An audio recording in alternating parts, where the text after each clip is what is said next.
Chapter 9. Two Bereavements. Halima and Harith were convinced that the boys had been speaking the truth, and they were exceedingly shaken in consequence.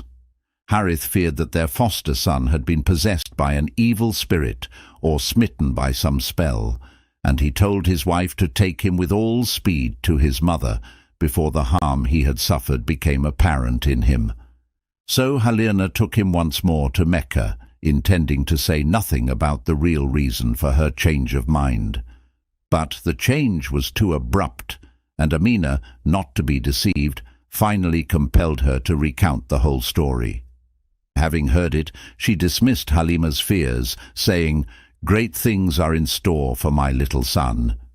Then she told her of her pregnancy and of the light she had been conscious of carrying within her.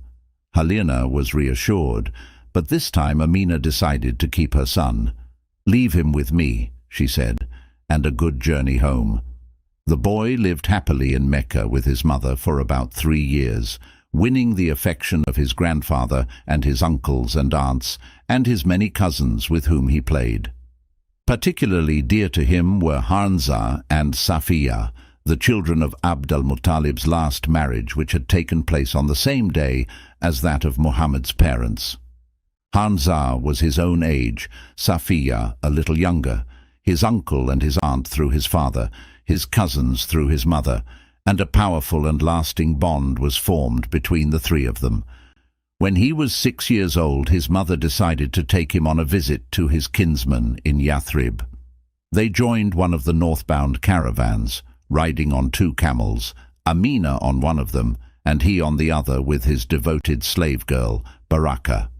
In later life, he recounted how he learned to swim in a pool which belonged to his Khazrajite kinsman with whom they stayed, and how the boys taught him to fly a kite. But not long after they had set out on their return journey, Amina fell ill, and they were obliged to halt, letting the caravan go on without them. After some days, she died. It was at Abwa, not far from Yathrib, and there she was buried.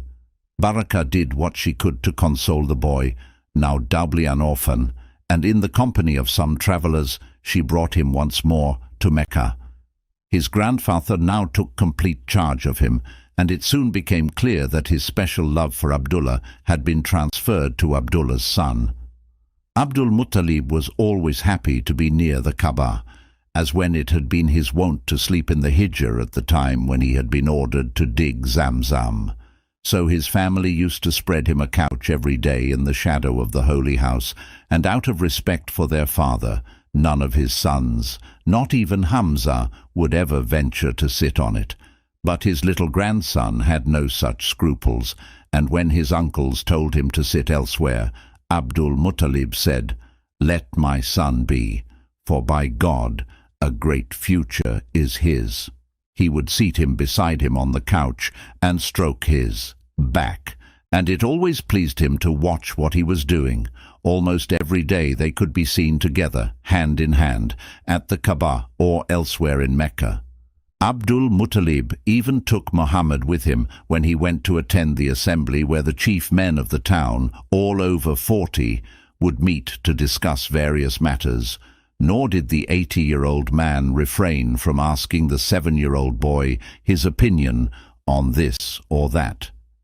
And when called to question by his fellow dignitaries, he would always say, "A great future is in store for my son." 2 years after the death of his mother, the orphan was bereaved of his grandfather. When he was dying, Abdul Muttalib entrusted his grandson to Abu Talib, who was full brother to the boy's father, and Abu Talib prolonged the affection and the kindness that his nephew had received from the old man. Henceforth he was as one of his own sons, and his wife Fatima did all she could to replace the boy's mother. In after years, Muhammad used to say of her that she would have let her own children go hungry rather than him.